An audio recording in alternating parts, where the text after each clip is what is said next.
Yeah, we haven't played them since the first game of the season, I think, but they've been playing really well. I think they're top 4 in the West or something like that. So for us, we're pretty familiar with them. We played them all last year in the playoffs, and then we got guys that can compete with them. They're a really good team. You got Jokic and Murray as the two guys that are ahead of the Snake, and we got two guys as well. So for us, just competing, building on what we did. The first game of the season we played against them. I think we can have a better second half from that game, and then just going into the game looking to win. What are the keys against them that I guess you've learned over the last few months? Jokic and Murray pick and roll is really, really effective for them, and then they got shooters on the backside like KCP, Michael Porter Jr. They got guys that can really stretch the floor too, and Eric Gordon's obviously a load to handle in the paint too. So they got one of the best starting fives in the league, and so for us, we just got to come out strong. We got to come out with a good start. We can't get in a hole early, because then against a team like that, it'll be hard to come out of it. So for us, you just got to play with energy, match their intensity, match their starting force, and then down the stretch, in our second unit, and then as well as shooting the ball, we got to do a good job with that too. You'll probably be matched up with Jamal at some point in the game. How do you prepare for that matchup? A guy like him, you just got to make it tough. He takes a lot of tough mid-ranges, and he's really capable of making a lot of them. He can get hot. He did all that in the playoffs for us, or against us. He got hot. He got on a good shooting streak a lot of times. So for me, if I do match up against him, my goal is just to make it as tough as I can for him. Force him into some tough mid-range twos, some contested threes. And yeah, for a player like him, who's skilled and elite like that, you just got to make it as tough as you can. Obviously, also tomorrow, the team's Kobe Bryant statue. Growing up, what are your favorite memories of him, or just images comes to your mind? Yeah, my favorite memory is his last game. I remember watching that when he played Utah.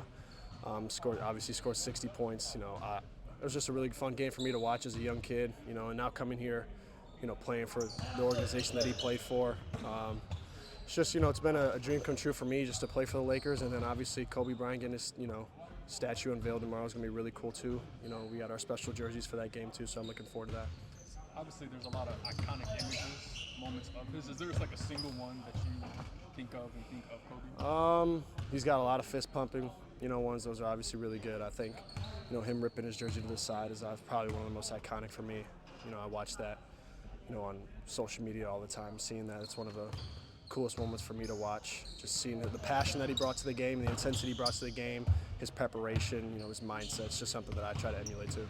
Max, the term point of attack defender is used in Darvin's defensive scheme. Yep. Vando's so good at that. Obviously, he's Yeah. right now, and Gabe was kind of brought in here in part because he did that in Miami. Mm-hmm. How have you kind of picked up that skill set? What does it require to be good at that? First off, just watching those guys, watching Vando, watching Gabe in the preseason, and then when he was playing some games, watching how he attacks that. Cam too this year for us has been really good at that as well. So just watching, it's really intensity I feel like that they play, as being a point of attack defender, guarding the ball handler, usually their best player. Just the intensity they bring, the tone that they set to start the game, I think is really important. And so for me, I think I play with a lot of energy at a lot of times, so I think it's easy for me to sort of fit into that mold. And so tomorrow's going to be that for me if I, start on Murray. That's a point of attack defender right there. And so playing with energy, making it as tough as I can for him, being physical, and that's how I sort of fit that mold.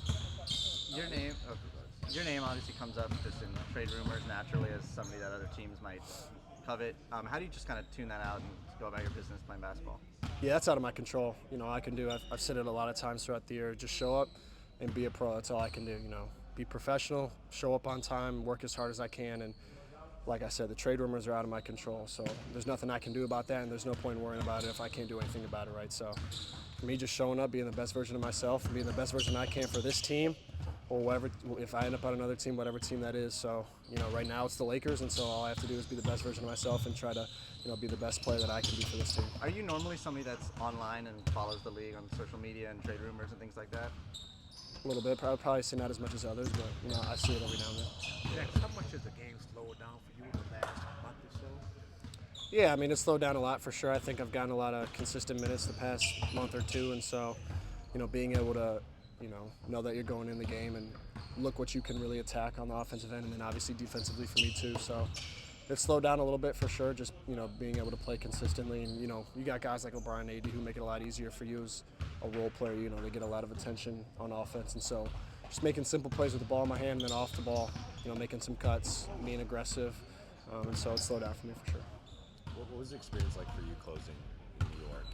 that stage and that moment?